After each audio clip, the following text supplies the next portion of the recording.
Señores, buenas noches. Esto es Luis Novarecio Entrevista. En instantes estoy hablando con el economista Javier Milei.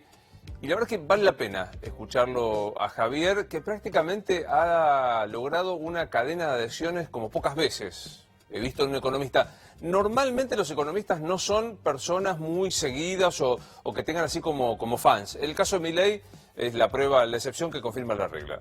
Y me parece que es interesante que nos sentemos a hablar porque después del episodio de ayer, de lo que ocurrió en la Cámara de Diputados con el presupuesto, algunas declaraciones, algunos datos como para seguir agregando estar fuera de tono con lo que está sucediendo. No solo el jefe del bloque oficialista de Cambiemos, que desafía a un diputado a agarrarse a las trompadas afuera, no solo que había que ir a buscar a algunos para que se sentaran a declarar, no solo, y esto ya es dentro del límite del Código Penal, lo que ocurrió con los incidentes, sino que hoy el diputado Moró, el ex radical, muy kirchnerista hoy, mostraba para intentar probar que había habido infiltrados en las manifestaciones, una foto de personas que podrían ser de era vieja, era una manifestación vieja, que no tiene nada que ver. Infobae, que era el titular de esta foto, salió a decir, no tiene nada que ver con lo que ocurrió hace 48 años. O sea, el nivel de papelón en algunos casos escaló hasta lo infinito.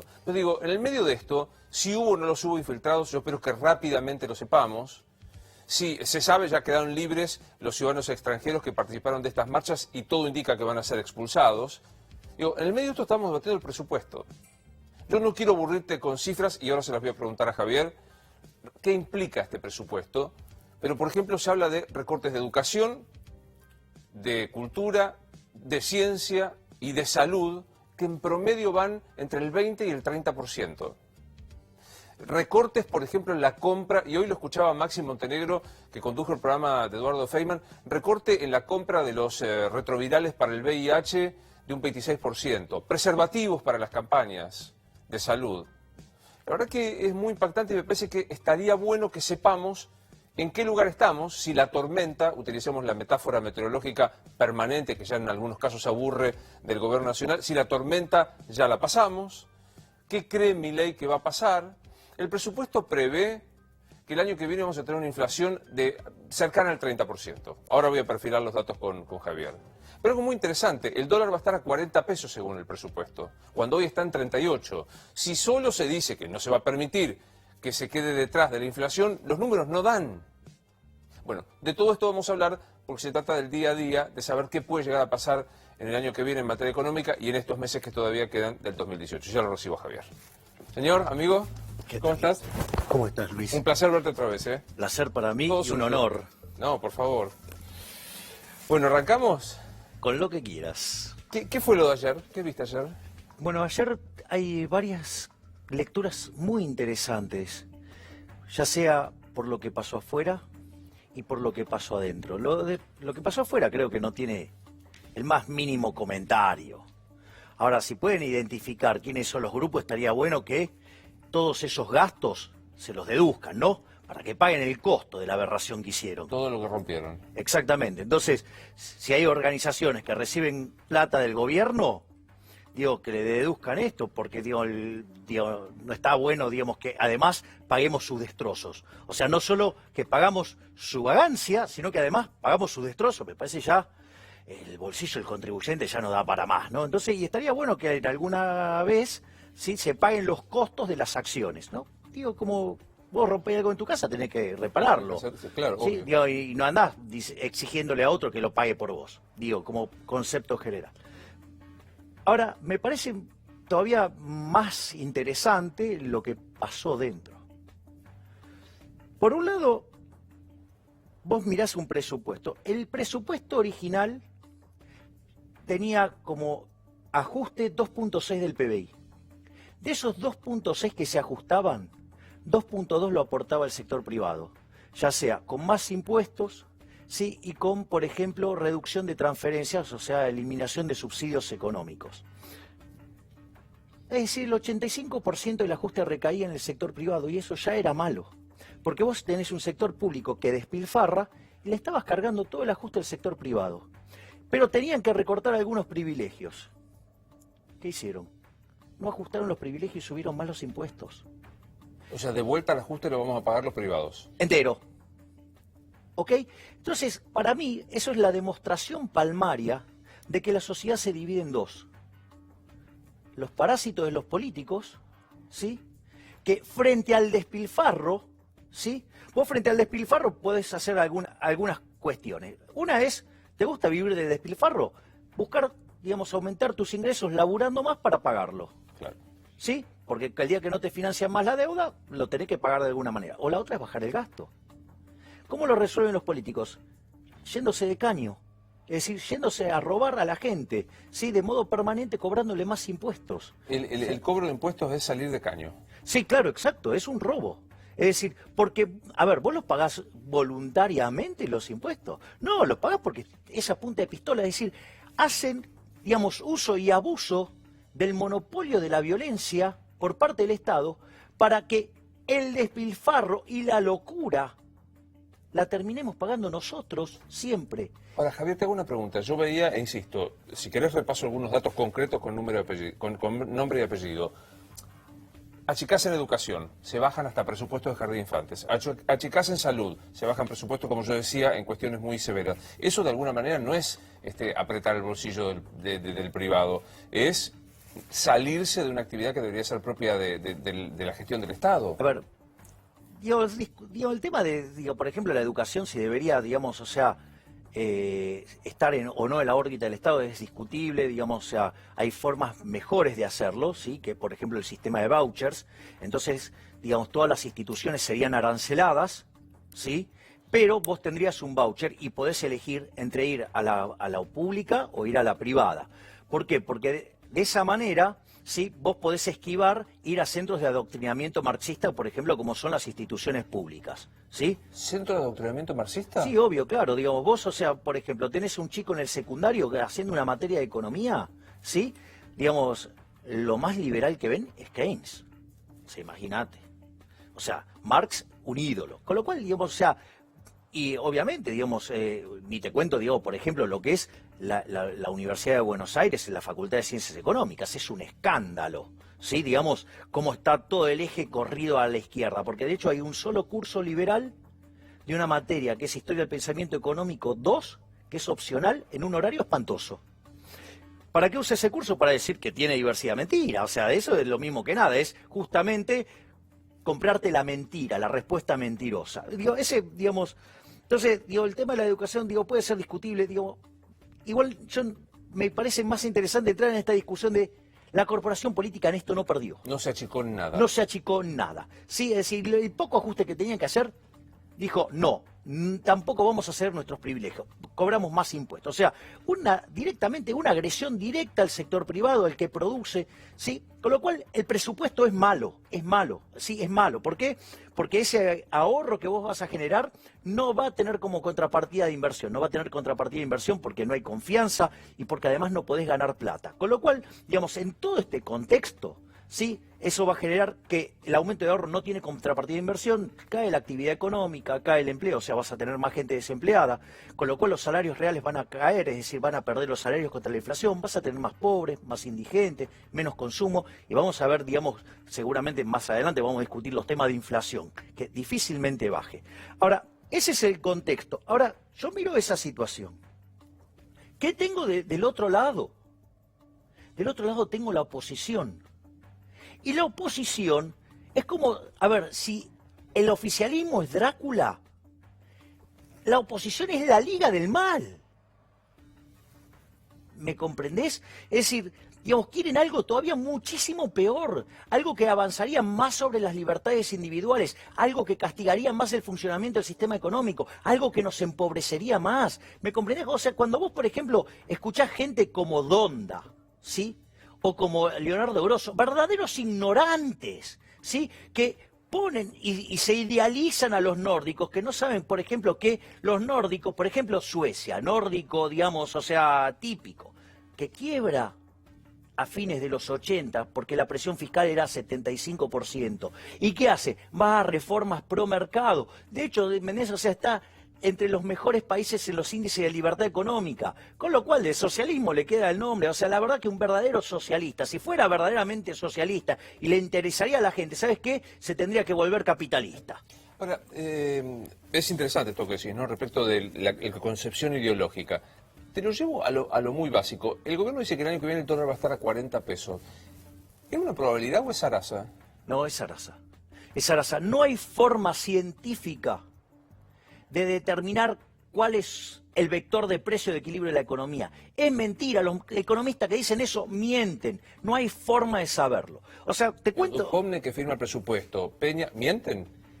No, yo creo que, digamos, o sea, tienen el problema de lo que se llama la fatal arrogancia. Muchos economistas de formación keynesiana o derivado de los keynesianos creen que pueden determinar todo en el sistema económico y que adentro de un Excel pueden determinar, ¿sí?, los precios de equilibrio. Bueno, digo, tenemos la estupidez magnánima de Kichilov cuando dijo, no, bueno, la Unión Soviética se cayó porque no tenía el Excel.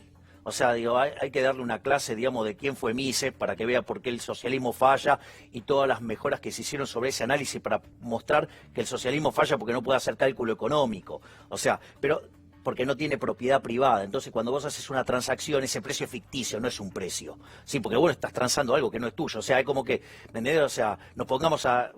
Che, Luis, te compro esta mesa. La mesa no es tuya. Con lo cual, cualquier precio te viene bien. O sea, entonces no hay cálculo económico. Es una pregunta torpe, ¿eh? Y vos admitime, sabés que yo soy un burro en economía, así que admitime las preguntas. ¿Quién sabe más de economía, Duhovne o Kicillof? Kichilov. Sabe más. Claro, porque no es que es burro. O sea, lo que pasa es que está formado en pelotudez, que es distinto. ¿Ok? ¿Definirme pelotudez? Ser un keynesiano marxista. Eso es, digamos, eso es una pelotudez. O sea, estudiar cosas que no tienen sentido. O sea, cosas que están mal, ¿sí? Pero, digo, no quiere decir que no sepa. O sea, tiene mucha información de la mala, ¿sí? El otro directamente es mal economista. Duhovne. Bien, exacto. Dices o sea, encima, yo el otro día lo definí, digo, el socialismo amarillo de Cambiemos, lo definí como una suerte del Partido Demócrata de Estados Unidos, pero versión estúpida. ¿Me comprendes? O sea, versión tonta, o sea, versión más brutos, o sea, pero, entonces, a mí, ¿qué es lo que me interesa de esto? Que es como que vos vas a un avión, ¿no? Entonces vas al avión que te dicen, ¿pasta o pollo? Acá no es pasta o pollo, acá es pasta o pasta, pero nada más que una es pasta podrida y otra es pasta repugnante, pero con globitos. O sea, pasta podrida sería Kicillof y la pasta con globitos sería Cambiemos. Sí, pero también podrida. Es decir, lo que propone la oposición, o sea, es el mismo modelo que hace 70 años nos hunde en la pobreza. Es decir, nosotros éramos el quinto país más rico del mundo. Hoy somos menos de 60. Javier, tengo una pregunta que voy a decir, es una gansada la que preguntas, pero digo, creo que Venezuela, Congo del Norte, Congo del Sur, Etiopía, me parece, y no hay muchos más que tengan más inflación que la Argentina. ¿Por qué tenemos tanta inflación en Argentina? Bueno, una de las cosas, por ejemplo, consecuencia de los centros de adoctrinamiento marxistas que tenemos, digamos, o formadores de keynesianos brutos como es Argentina. Por ejemplo, vos, Kichilov, graduado de honor de la Universidad de Buenos Aires, con doctorado en la Universidad de Buenos Aires, vos le preguntás sobre la inflación, para él la inflación tiene que ver con cualquier cosa, menos con la emisión monetaria. Lo dijo textual, dijo la emisión monetaria no genera inflación. Bueno, eso es una burrada. ¿Y sabes qué te contesta para mostrar que es un burro? Que en realidad, digamos, te muestra el caso de Estados Unidos. Triplicó la cantidad de dinero, no hubo inflación. ¿Sabes qué, Axel? Te olvidaste que hubo una crisis, la gente se asustó y en Estados Unidos cuando se asusta demanda más dólares. Sí, demanda títulos emitidos por el sector público. Entonces, hay algo que él quizás nunca lo vio, se llama velocidad, sí, que es la inversa de la demanda de dinero. Vos sabés que en la Gran Depresión, la velocidad de la demanda del dinero cayó 25%. Como no aumentaron la cantidad de dinero para compensar ese efecto, digamos, la economía se contrajo 30%. Fue un desastre. Eso Friedman lo señaló, que seguro que no lo leyó Kichilov, digo, y si lo leyó verdaderamente no entendió nada. O, digamos, ¿qué es lo que pasó? En esta crisis que pasó cuando fue la subprime, la velocidad cayó 75%. ¿Dónde está esto? En un documento del National Bureau of Economic Research, se llama Monetary Trends, que miren la regla de McCallum, ¿sí? Y aprendan un poquito cómo funciona esto, ¿sí? Y así no andan diciendo tantas burradas. Hay evidencia desde el 2900 antes de Cristo que la inflación es siempre y en todo lugar un fenómeno monetario. En el único lugar del planeta, digamos, que creemos que es acá, y en Venezuela. Venezuela dicen las mismas estupideces que dicen acá. De vuelta, esa raza, el gobierno dice ahora, con déficit cero, ya está. Vivimos con lo nuestro sin pedirle prestado, más que vivimos con los recursos que tenemos y ahora vamos a poder empezar a crecer. ¿Es verdad eso? No, es mentira. Es mentira. A ver, Luis, si vos te viene la tarjeta de crédito, ¿vos vas a decir que estás en equilibrio financiero si estás haciendo el pago mínimo? No, claro. Bueno, eso es el déficit cero en términos primarios. O sea, vos estás viviendo con tus recursos si tu déficit financiero es cero, no el déficit primario. El déficit primario es el déficit operativo. A eso después le tenés que restar los intereses. Con lo cual, Argentina, digo, es falso, digo, que pueda vivir, digamos, de lo que genera o, digamos, a ver, el año que viene hay que ir a buscar 3,5 puntos de deuda. ¿Esto es más o menos cuánto? Bueno, digamos, o sea, por la plata que implica, digamos, financieramente, porque después tenés vencimiento de deuda, todo, tenés como 40.000 millones de dólares. O sea, pero es que me gustó esta metáfora. Lo que estamos haciendo ahora es pagar el mínimo de la tarjeta de crédito. El pago mínimo.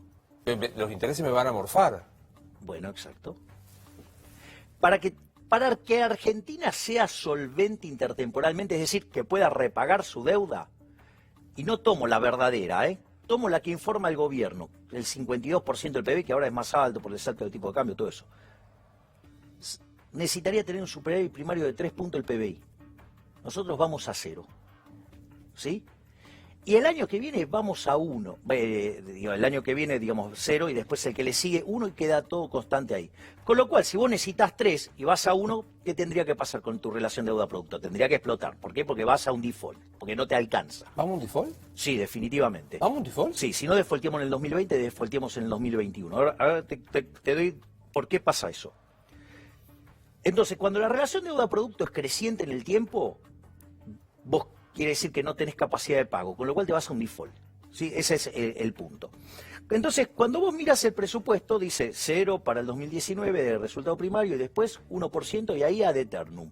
Y lo interesante es que la relación deuda-producto le cae cuando vos necesitas 3. Entonces la pregunta es cómo llegaron a este número. Es más, si yo tengo 52 de relación deuda-producto, creen que el PBI va a caer medio y voy a tener 3,5 de déficit por el efecto de los intereses, ¿sí? Digo, me voy a 56. No haciendo la cuenta así, fácil. Cuando vos mirás el presupuesto da 46. ¿Cómo podés lograrlo eso en un año? Y apreciando la moneda. Si vos apreciás la moneda, tu deuda en dólares cae, por decirlo de alguna manera. Entonces, como vos tenés mucha deuda en dólares, entonces tu relación deuda-producto... Ahora, ¿cuántas veces podés hacer eso?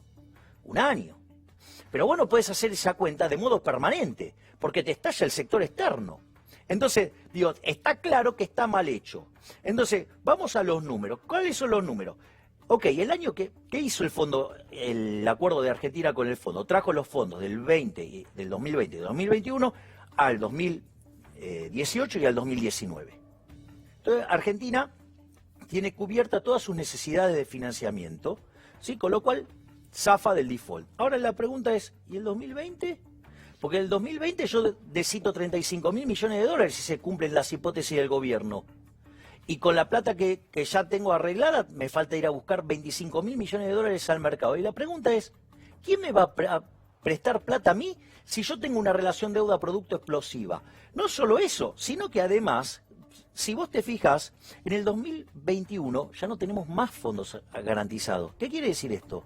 Que va a ir a buscar al mercado 40.000 millones de dólares. Ahora, tengo una pregunta, Javier. Si vos tenés razón, ¿por qué nos prestan la plata? ¿Por qué Christine Lagarde pone el gancho?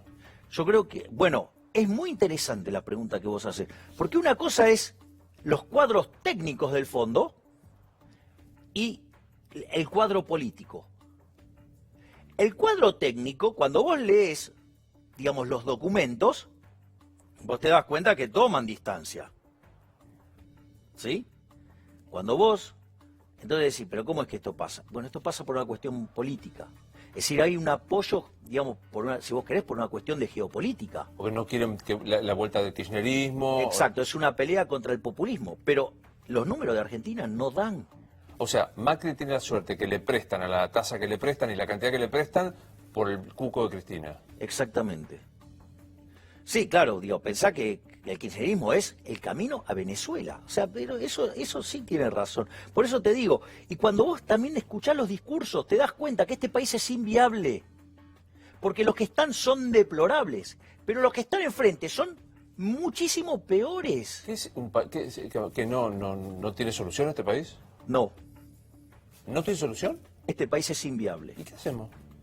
Yo siempre digo que a aquellos que son sub 30 les recomiendo enfáticamente que la única salida de este país es Ezeiza. ¿Por qué? Porque vos no tenés chances de progresar en este país. Suponete que vos vas a hacer un proyecto, tenés que enfrentar 101 impuestos, tenés que enfrentar 69.000 regulaciones, que son kiosquitos, con lo cual es imposible ganar plata. Pero suponete que por un milagro de la naturaleza, un cisne negro gigante, ganás plata. Te va a venir un político chorro con el verso de la justicia social y la redistribución del ingreso y te la va a robar. No tenés chance de progresar, no hay forma de ganar plata. Es decir, y si no hay forma de ganar plata y a los parásitos les va mejor que los que producen, eso quiere decir que el país se hunde. ¿Y qué hacemos los que tenemos más de 30? Bueno, los que tenemos más de 30, acá el punto es el siguiente: reconocer quién es nuestro verdadero enemigo. Nuestro verdadero enemigo es el Estado. El Estado es el pedófilo en el jardín de infantes, con los nenes encadenados y bañados en vaselina. Y los políticos son los que ejecutan el Estado. Entonces tenemos que entender que nuestros verdaderos enemigos son los políticos. A ver, personas como Gerardo Morales son enemigos de la sociedad. A ver, viven llorando porque faltan dólares en la economía. ¿Qué hacen? Le ponen impuestos a las exportaciones. El impuesto, digamos, es algo que no es que genera estímulo a producir más, genera todo lo contrario. Entonces, ¿cómo? Te faltan dólares y vos ¿qué haces? Le pones impuesto al que produce dólares, por decirlo de alguna manera. ¿Y qué dice Morales? No, tendría que ser todavía más alto. Es decir, digamos, o sea, claro, pero ¿cómo no va a decir eso si es un parásito que toda su vida vivió de la política? ¿Sí? Está lleno de estos parásitos de la política. ¿Sí? Entonces, digo, o sea, están en el oficialismo, están del otro lado, o sea, no sirven para nada. Entonces es que hay que identificar que nuestros verdaderos enemigos son los políticos. Sí, porque dicen, no, bueno, pero en realidad son un emergente de la sociedad. No, mentira, es falso eso. Porque el sistema es un sistema ficticiamente abierto, en los hechos es cerrado, porque te cuento, en el 2001 hubo algo que fue el que se vayan todos. Mirá los que están. Los mismos. Entonces, ¿cómo es? Hagamos este ejercicio para notar que estamos frente a un Estado fallido, que esta democracia es una farsa. Te hago una pregunta. Si verdaderamente los diputados son nuestros representantes, son los representantes del pueblo, y de ahí que el presupuesto sale de ahí porque no taxation without representation, o sea, vos no ponés, digamos, impuestos no se puede poner impuestos sin representación. Ok, yo te hago una pregunta. Vamos a hacer una encuesta entre todos los que estamos acá. ¿Quién de nosotros pediría más impuestos? No, ninguno, olvídate. Ah, y entonces, ¿me comprendés? O sea que, digamos, y estos tipos viven del despilfarro. Es decir, bueno, no sé, tienen 3 amantes, no le alcanzan, van a 5 amantes. Como no le alcanza la billetera, te ponen un caño en la cabeza y te hacen pagar más. ¿Qué pensás, Javier, de los que dicen, este es el modelo de Macri? Es un modelo para pocos, que deja fuera a muchísima gente, basado en la timba financiera, en los negocios de los empresarios amigos y por lo tanto reducido a un sector muy limitado de la población? Me parece digo, ese argumento lo suele levantar la oposición y es tan estúpido como todos los planteos que hace, digamos, por ejemplo, el kirchnerismo. Es decir, nadie gobierna, ¿sí? Nadie gobierna para que le vaya mal. Es decir, yo no creo que este gobierno tenga malas intenciones. O sea, no tiene malas intenciones. O sea, a ver, personaje que vos sabés que no me cae simpático, digamos, en términos de su pensamiento. Alfonso Pratgay. Sí, digo, yo lo he criticado fuertemente. De hecho, critico fuertemente a Marcos Peña, los considero los ideólogos del gradualismo. Sí, que terminó mal, ¿no? Porque terminó en el Fondo Monetario Internacional, ¿no? Bueno, ok. Pero yo no creo que tengan mala intención. Es decir, es un problema, digamos, de incompetencia, es un problema ideológico. Es más, mirá lo que te digo, yo creo que Kichilov no es alguien que tenga malas intenciones, pero tiene la cabeza llena de basura. Entonces piensa en términos deplorables, o sea, y dice cosas que son empíricamente estúpidas. Pero digo, una cosa es tener un taparrabos ideológico que no te deja pensar, y otra cosa es ser incompetente, y no te sale. Ahora, mi pregunta es, ¿no le sale o es esto lo que pretenden de No, es incompetencia, es ignorancia, es decir, es estar aferrado a un paradigma que no funciona. Es decir, el keynesianismo y todas sus vertientes es un error teórico. No me grites, ¿no son liberales estos? No, estos no son liberales, son socialistas. Por eso te dije, estos son como los demócratas en Estados Unidos, pero versión estúpido. ¿Pero vos decís que cambiemos ese socialismo estúpido? Obvio, claro. ¿Socialismo cambiemos? Sí, claro. Digo, a ver, ¿querés que te pase frases emblemáticamente socialistas? La señora Carrió, cuando saltó el tipo de cambio, ¿qué dijo? Se va a quedar 23, ¿no? ¿Qué? No. Vamos a ir a buscar a aquellos que hicieron subir el precio del dólar porque yo tengo la lista. ¿A qué te suena?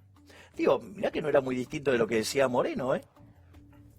A ver, la señora Vidal, cuando empiezan a subir los precios, yo tengo estudiado, digamos, la cadena de valor y no hay motivos para subir el precio de la manera que lo están subiendo. ¿En cuánto difiere del pensamiento de Moreno, del pensamiento de Augusto Costa, del pensamiento de Kichilov? En nada. Son lo mismo. Lo que pasa es que lo dicen con buenos modales, ¿sí? Es más, mirá, digamos, o sea, no en este coloquio de ideas, sino en el anterior, la señora Vidal en un momento, es increíble, en cerca de 10 minutos mete 13 frases colectivistas, pero verdaderamente exasperantes, y en un momento le dice a los empresarios, porque ustedes tienen que arriesgar, ¿sí? Y la pregunta es, ¿y usted qué arriesga, gobernadora? Si usted toda su vida vivió de la política, usted siempre vivió del recurso del contribuyente, usted siempre se vivió de una fuente coactiva de ingresos. Yo, ¿sabes qué le propondría, si a ella, digamos, le gusta arriesgar? Que en lugar de los impuestos sean obligatorios, que bien que te sacude con los impuestos, ¿sí? Y ahí no le tiembla la mano, ni tampoco le tembló la mano, digamos, reventar a los jubilados para financiar el socialismo cloacal en la provincia de Buenos Aires. Entonces, ¿sabes qué le propondría? ¿Por qué no sé que los impuestos sean opcionales? Y que la gente, si lo quiere, que no sean más impuestos, que sean voluntarios. Nunca más. Pero digo, para que me quede claro, ¿la matriz ideológica de Cambiemos y el kirchnerismo son lo mismo? Sí. Sí, digo, es cuánto más a la izquierda está uno o el otro. Está el kirchnerismo más a la izquierda. Claro, obvio, digo, llega a niveles de socialismo, a nivel cuasi estúpido, ¿sí? Entonces, ¿me entendés? O sea, por ejemplo, de vuelta, me encanta cuando hablan de los nórdicos. Y vos agarrás los índices de libertad económica y te vas a sorprender. Pero digo, tomemos el caso de los precios, ¿no? Que pasan cosas fenomenales en la Argentina. Vos me vas a decir, porque el que ve la vaca, se quemó con leche, ve la vaca y llora. Antes de que asumiera Macri, invocaron un aumento fenomenal, antes de que asumiera Macri.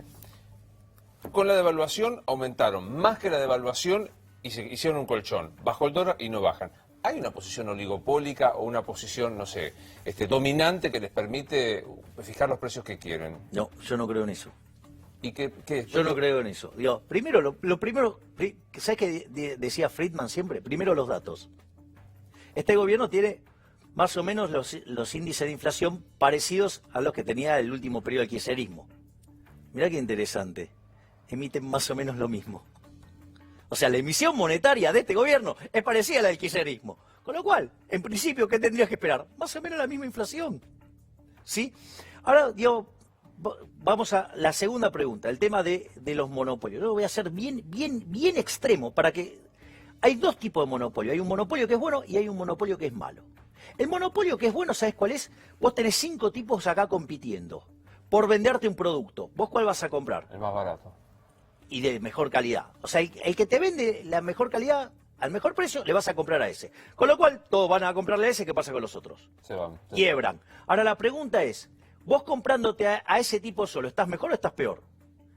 No, después voy a estar peor. No, bueno, entonces vuelven a entrar los otros. No, digo, voy a estar peor porque si desaparecen los otros 4, va a fijar el precio que se le antoje. Entonces van a entrar los otros. Con lo cual no va a pasar. ¿Sí? La amenaza de entrada hace que se comporte como competitivo. ¿Sí? Entonces, digo, ese tipo, digamos, que se quedó con todo el mercado, lo hizo dándote un bien de mejor calidad, un mejor precio, es un benefactor social, es un héroe. Es un héroe. ¿Sí? Ahora, pero hay una forma en la cual, digamos, te puede reventar, cobrarte un precio alto y darte un bien de poca calidad. Cuando se restringe la competencia. ¿Y quién es el que tiene la capacidad de restringir la competencia? Con lo cual, digamos, cuando un monopolio está haciendo daño, en realidad es como consecuencia de que se metió el Estado en el medio. Cada vez que se mete el Estado, mira, Reagan decía, el Estado no es la solución, el Estado es el origen de nuestros problemas. Pero yo tengo una cosa, Javier, en la Argentina no funciona así. En la Argentina funciona. Son todos monopólicos, oligopólicos, transan todos con el Estado. Ahí está. No son empresarios. Son empresarios, son tipos que descubrieron que es mejor negocio entongarse con el político chorro, ¿sí? Y reventar al consumidor que ganarse el mango sirviendo al prójimo. Obviamente, ¿sabes qué? Por mí que quiebren esos. Esos no son empresarios, esos son empresarios. De hecho, mi pregunta es, de los que están en el gobierno, que se llaman empresarios, ¿cuántos son empresarios? Porque me parece que muchos de esos son empresarios. Muchos de esos prosperaron a la sombra del gobierno, o sea, de la existencia de políticos chorros. Con lo cual, digo, ahora, la forma en que se arregla no es matándolos. ¿Sabes cómo se arregla? Que se corra el Estado y que los haga competir. Es decir, que se corra el Estado. ¿Me entiendes? O sea, por ejemplo, la obra pública. ¿Cuánto vos pagarías de coima por la obra pública si la obra pública fuera cero?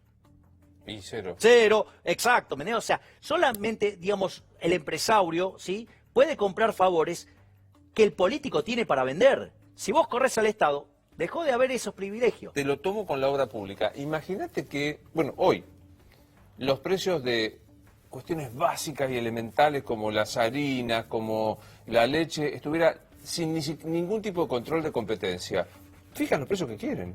No. No, porque, digamos, o sea, vos podés decidir no consumir. O sea, vos podés decidir sustituir. Es decir, con lo cual, vos lo que tenés que hacer es fomentar la competencia. Es decir, el problema... Vos fijate, a ver, en Venezuela, ¿sabés qué? Controlan los precios. Mirá lo que son las góndolas, están vacías. Y millón por ciento de inflación. Entonces, digamos, el problema... A ver, lo pongo en otros términos. En la convertibilidad tenías estos mismos empresarios y, sin embargo, no había inflación. ¿Y por qué ahora con los mismos empresarios sí tenés inflación? ¿Y por qué no había inflación entonces? Porque durante la convertibilidad el dinero era endógeno y se emitía contra demanda de dinero, es decir, cuando venía la gente y le vendía los dólares al Banco Central. Entonces ahí aumentaba la oferta de dinero. ¿Pero aumentaba por qué? Porque la gente necesitaba tener dinero. Entonces el dinero era endógeno y siempre estaba mapeado con la demanda de dinero. Entonces nunca había exceso de oferta de dinero y pasado el primer año y medio, que es cuando se reacomoda toda la economía, a partir del año 1993 Argentina es el país con menos inflación en el mundo. Pero Javier, ahora el gobierno dice que no emite más. Bueno, ahí hay otro problema más, pero porque hay varios problemas. Vamos a hacer el primer supuesto, supongamos que lo cumple y que no hay ningún problema monetario. Te voy a decir algo, va a seguir habiendo inflación. ¿Por qué? Porque en realidad lo que genera inflación la inflación es la pérdida del poder adquisitivo del dinero. Como cualquier otro bien, cuando la oferta de un bien excede a la demanda, el poder adquisitivo cae. Es decir, en términos del mercado monetario significa que vos vas a necesitar una mayor cantidad de unidades monetarias para comprar los mismos bienes. Y si eso pasa recurrentemente se llama inflación. Entonces, pero esto puede pasar o porque subió la oferta, cosa que pasa, y porque cayó la demanda. Acá hay un elemento clave que se llama 28 de diciembre. El 28 de diciembre el Banco Central es violado, digamos, avanzado, el término que quieras, por jefatura de gabinete. En ese contexto, digamos, cuando un banco central es poco creíble, ¿sí?, entonces la política antiinflacionaria no funciona, las expectativas, digamos, quedan desancladas, los precios se van a cualquier lado. ¿Qué es lo que pasó? Al caer la demanda de dinero, ¿sí?, se produce una pérdida del poder adquisitivo del dinero. ¿Qué pasa? No todos los precios suben simultáneamente. Hay una lógica, los activos financieros suben primero. El dólar subió 120%. Después, ¿qué suben? Los mayoristas y después suben el IPC. Los mayoristas que venían al 12%, hoy vienen al 90%. Ojo que el dato punta es 494. Y ese 6% anualizado te da 494. El IPC, o sea, el precio consumidor, los minoristas, venían al 18. Hoy vienen al 45. En la punta vienen al 113. ¿Qué quiere decir esto? Que primero ya picó el dólar. Ahora empiezan a subir todos los otros precios. Ya los mayoristas vienen al 100. ¿Sí? A un ritmo del 100. Difícilmente el minorista puede absorber toda esa suba de precios y trasladarla, digamos, o sea, si no la puede trasladar al mostrador, quiebra. Entonces, antes que vender a pérdida, ¿qué hace?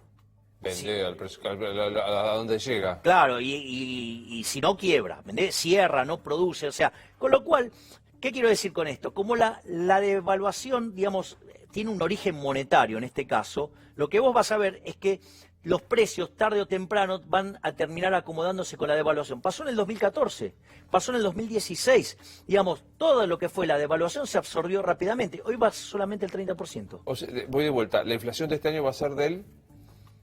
Es imposible saberlo porque yo no sé dónde va a estar la demanda de dinero. Aparte, digamos, hay muchos eventos muy complicados de acá para adelante. Digo, hacé de cuenta que, viste que cuando vos, una de las cosas que tenemos probada en teoría económica es que si vos haces un plan de estabilización con alguien que tiene reputación y por ende creíble, vos bajás rápido la inflación y además con poca pérdida de actividad económica, poca pérdida de empleo, o sea, sin tanto daño en lo social en materia de empleo, ¿no? Mirá qué interesante. Con lo cual la credibilidad es muy importante. Carrió dijo que le había perdido la confianza al presidente. Digo, suponete que eso no hubiera pasado, ¿no? Pero para ver, digamos, qué grave es la situación. Y la incompetencia, ¿sí? Porque hasta los propios, digamos, están tratando de hundir el barco, por decirlo de alguna manera. Que no lo hacen por maldad, lo hacen por incompetentes. Ese es el primer punto. Diciembre. Diciembre suele ser siempre un mes muy caliente. Y acá hay varios problemas. Primero están los que tienen síndrome de abstinencia de afano. ¿Sí? ¿Qué serían? Bueno, digo, los que se quedaron afuera del poder y no están afanando como afanaban antes. Punto 1. Punto 2. El clima social está complicado. Sí, claro. Está más complicado. O sea, tenés más desempleo, digamos, está claro cómo se nos deteriora el salario real. Con lo cual, tenés, además, más fundamento para que la gente esté caliente. ¿Sí? O sea, hay digamos, un...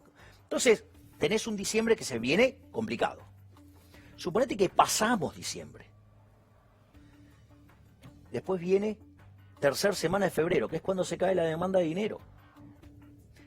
Eso, si no llega a estar bien resuelto el problema de las LELIQ, puede ser otra bomba de tiempo. Me quedo un segundo con las LELIQ porque quiero que me lo explique. Pues sí, hace falta alguien con credibilidad, efectivamente. Vos sabés que no es santo de mi devoción, Cavallo, pero en aquel momento generó credibilidad y funcionó. ¿Quién es hoy el que puede generar credibilidad? Nadie. Nadie. Nos vamos en serio, cerramos y nos vamos. Claro, a ver, digo, el otro día me dicen, bueno, suponete que viene Macri y te ofrece ser ministro de Economía. ¿Sabes cuál es la primera pregunta, digamos, que yo le haría a Macri? Si pasó por un cirujano para hacerse un implante de testículos. Para poner un tipo que haga la reforma del Estado. Porque le pusieron 150.000 millones de dólares y no hizo nada. Porque lo único que ajustó, cuando te vienen los del gobierno, no, este gobierno ajustó como nadie. No ajustó nada, ¿sabes por qué? Porque lo único que recortaron fueron las transferencias al sector privado, con lo cual la de ellos no se toca. Es decir, yo quiero que comprendas algo, ¿sí? Pinedo es lo mismo que Pino Solana, es lo mismo que Máximo Kirchner, que Axel Kicillof, que Donda, que Grosso, que Massot, que Iglesias, que Amadeo, son todos la misma basura. Son ellos contra los honestos que laburamos. Ellos nos roban con los impuestos. Ese es el punto. ¿Y qué hago? ¿Le doy el leasing el país a China? Pues digo, alguna solución tenemos que encontrar. Porque de verdad me genera angustia esto que vos estás diciendo. Bueno, pero es que ellos tienen el monopolio de la violencia. Es decir, cuando plantearon la reforma tributaria, ¿yo qué te dije? No van a bajar los impuestos. La verdad. No los van a bajar. ¿Por qué? Porque esto es muy simple. El ejemplo, yo lo suelo hacer. Dice, no, vos sos un exagerado. No soy un exagerado. O sea, va una persona caminando por la calle, viene el chorro, lo deja en traje de Adán. ¿Qué chances hay de que vuelva el chorro a los 15 minutos y te diga, te voy a devolver algo? Cero. Cero. Ahora, Pero fíjate esto, el chorro vulgar es ética y moralmente superior al político, porque por lo menos corre el riesgo, da la cara, ¿me entendés? O sea, corre el riesgo de que vos te calientes y le pegues una piña, no sé, algo, ¿sí? Estos tipos, ¿sí? En realidad usan el aparato represivo del Estado para cobrarte los impuestos, y no solo eso, por lo menos el chorro vulgar, ¿sí? Es aleatorio. Saca la cuenta de cuánto te afanó un chorro vulgar a lo largo del año y fíjate cuánto te robó el gobierno con los impuestos. Bueno, pero Javier, de vuelta, ¿qué hacemos? ¿Se lo doy en leasing a otro país? Este país, así como está, es inviable. Es inviable. Es inviable. Entonces, el que se queda en este país tiene que saber que el verdadero enemigo es el político. Es decir, un tipo como Morales, que frente al despilfarro y a la necesidad de tener que ajustar, lo único que se le ocurre es aumentar los impuestos y no bajar todos sus privilegios, porque además tiene toda la prole distribuida, ¿sí?, en cargos públicos. Bueno, ese tipo es tu enemigo. ¿Vos vas a ser candidato? No. ¿A quién vas a votar? Si efectivamente se presentara mi amigo José Luis Espert, lo votaría. Parece que sí, por lo menos lanzó la candidatura. Bueno, por eso, entonces si mi amigo Espert se presenta, yo lo votaría. O sea, yo digo, es más, yo expliqué, digamos, cómo veo mi posible llegada a la función pública. Y yo le he sido claro ahí. Yo dije, el único cargo que me interesa, al menos por el momento, es la presidencia del Banco Central. Para hacer lo que le hace bola por el lado. Para cerrarlo, claro. Pero los datos están de qué lado. Yo hago una pregunta. Antes de tener Banco Central, la inflación era 3%. Después tuvimos Banco Central mixto durante 10 años, ¿no? Desde el 35 al 45. La inflación ya fue 6%. Que además es un invento, digamos, donde está involucrado el abuelo de Federico Pinedo. Que fue un invento para joder a los trabajadores en favor de la oligarquía que habían quedado quebrados, por decirlo elegantemente, a la luz de la Gran Depresión, cuando estaban todos endeudados en pesos oro y le habían caído los términos de intercambio por los efectos de la Gran Depresión. Con lo cual, digamos, o sea, el Banco Central es un invento nefasto para salvar un grupo en detrimento de los trabajadores. Punto. En 1946 llegó Perón y creó el Banco Central Nacional y Popular y nos prometió el camino al cielo, todo lleno de papel. ¿Qué nos dejó? Una inflación promedio del 225% anual, la destrucción de 5 signos monetarios, quitarle 13,0 a la moneda y 2 hiperinflaciones sin guerra. Ahí vino la convertibilidad, porque fue el repudio de la moneda. Ahora, me quedo pensando en esto. ¿A Labaña lo votaría? Si vos me haces elegir entre Labaña y Espert, me quedo con Espert. ¿Sí? Yo soy más liberal que Espert. Pero tengo más afinidad con Espert que la que puedo tener con Labaña, aun cuando yo lo respeto mucho por el trabajo que hizo. Es decir, aun cuando yo no comparto ideológicamente con él, respeto que hizo su trabajo en un momento muy difícil del país y lo hizo bien. Entonces, eso se respeta. ¿Pero tiene un sesgo socialista, Labaña? Luis, al lado mío son casi todos socialistas. Pero le gusta un tipo de economía que no es la que a mí me gusta. O sea, yo creo en la libertad, yo creo en los individuos. Es decir, porque aparte aquellos países que son más libres son 8 veces más ricos que los que son reprimidos. Es más, el decil más bajo de la distribución del país libre es 11 veces más rico que el decil más bajo del país reprimido. Pero ahora te paso un dato más importante. El ingreso del decil más bajo del país libre es el doble que el ingreso promedio del país reprimido. ¿Sabes qué quiere decir eso? Que debajo del valor promedio del ingreso hay más del 75% de la población, ¿sí? Por eso, digamos, tienen 25 veces menos pobres. O sea, la solución, ¿sabes qué? Ese es el modelo de la libertad. ¿Y sabes qué es lo mejor de todo? Que si vos querés un caso donde se aplicó exitosamente, te lo puedo pasar. Se llama Argentina. ¿Sí? Fue el proyecto de Alberdi, de la Constitución del 1853-1860. ¿Sabes qué? En 1895, después de haber sido un país de bárbaros, éramos el país con el PBI per cápita más alto del mundo. Oscilamos en la primera parte del siglo XX entre los primeros 5 países, a pesar de que nuestro principal socio comercial, que era Inglaterra, había entrado en guerra. ¿Sí? Es decir, Argentina era una tierra para el sueño. Es decir, estábamos en el culo del mundo y se venían acá. O sea, iban a Estados Unidos, que lo tenían al lado, venían acá. Es decir, este país era una tierra de oportunidades. ¿Sí? Ese es el modelo. Ahora, ¿sabes qué? El Poder Ejecutivo entraba todo en la Casa Rosada en esa época. Hablale, Javier, nos queda poquito tiempo. Hablale a los chicos, a los camarógrafos que están acá, tienen más de 30, son buena gente. Yo trabajo todos los, son laburantes, pero laburantes. No digo tirarle una tabla de salvación, no sé, háblale a ellos. A ver, yo creo que el gran problema argentino es un problema cultural. Es decir, esta es una sociedad que está infectada de socialismo. Y lo que hay que lograr es sacar el socialismo de la cabeza de la gente, ¿sí? Y los principales promotores de estas ideas son los políticos. Te propongo que veas lo que fueron las declaraciones de Graciela Camaño. Se supone que uno de los mejores dirigentes de Argentina. ¿Sabes contra quién van? Contra los liberales. Porque los liberales somos los únicos que le enrostramos a los políticos que ellos no son la solución, que ellos son el problema. Los políticos son una suerte de sociópatas que quieren hacernos creer que nosotros somos inválidos mentales, inválidos en todo sentido, porque no podemos vivir si no fuera por ellos. En realidad los que no pueden vivir sin nosotros son ellos. Es decir, si el país se separara entre los que producimos de un lado y del otro lado, queda la mierda de los políticos, los sindicalistas, todo este conjunto de parásitos se hunden, se mueren. Separemos la Argentina, en Argentina del Norte y Argentina del Sur, ¿sabes qué? Los que estamos dispuestos a laburar nos vamos a la parte más pobre del país, le dejamos vaca muerta, todo. Aun cuando se quedaran con todo, se van a hundir estas ratas porque no sirven para nada. En cambio, los que laburamos y sabemos ganarnos la vida, ¿sabes qué? Nos va a ir bien. Nosotros somos gente de bien, gente que labura y no vivimos abogando por la envidia, el odio, el resentimiento, el robo, sí, el trato desigual frente a la ley, que es esa inmundicia de la justicia social, que es lo más injusto que existe, porque implica robarle a una persona el fruto de su trabajo para dárselo a quien a mí se me da la gana. Pero ¿de dónde salieron esta manga de sátrapa? ¿Sabes por qué? Porque además en todo ese proceso, no solo que destruyeron la economía, empobrecieron a la gente, sí, desde el año 70 hasta ahora el Estado se triplicó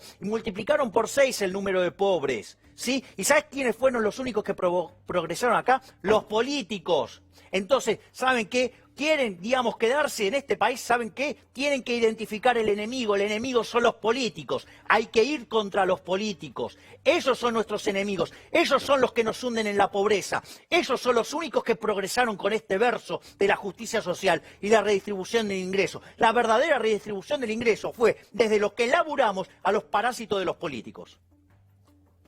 Santa tu novia, ¿no? Porque cuando arranca... También es liberal. Sí, sí, como para que no lo fuera. Imagínate, pobre Santa viene y te dice, Javier, a mí me parece que el Estado debería ocuparse de... Por suerte no me dice esas cosas. No, pero si me lo dijera estaría bueno, porque, digamos, o sea, una de las cosas que a mí me gusta hacer es llevar el mensaje, llevar, digamos, o sea, digamos, el mensaje de la libertad, ¿sí? A ver, digamos, ¿por qué nació el liberalismo? Para salir del yugo opresor de los monarcas. Digamos, esta casta que tenemos, son como los monarcas, y ni siquiera se autoheredan. Son los mismos que estaban en el 2001. No se fue ninguno, estos chorros se quedaron todos. Y hay más, porque además se multiplican, porque tenés que agregar la parentela, sí, porque además tenés que agregar la amante, porque tenés que agregar la familia del amante, y crece, y crece, y crece. Y el bolsillo, digamos, de lo que producen, digamos, es cada vez más chico. O sea, entonces no puede ser que en un país sí le vaya mejor a los parásitos de la política que al tipo que produce. Es decir, no te puede ir mejor, ¿sí?, siendo un parásito de la política que no produce nada y que cuando hace algo lo único que hace es daño. Porque una de las cosas que pasa cada vez que interviene el Estado, se genera lo que se llama el fallo del Estado. O sea, fíjate esto, los planes contra la pobreza, ¿qué hacen? Generan más pobres. Mirá el caso argentino. Tengo que terminar porque se me fue el tiempo. ¿Tomás algo para la presión? No, esto es terapéutico. Me gustó verte. Para mí es un placer y un honor siempre venir a vos, a este programa, porque desde mi punto de vista... No digas nada más, ya está. Sos el mejor periodista de la Argentina. Es un placer verte. Esto es Luis Novares Entrevista. Hasta la próxima.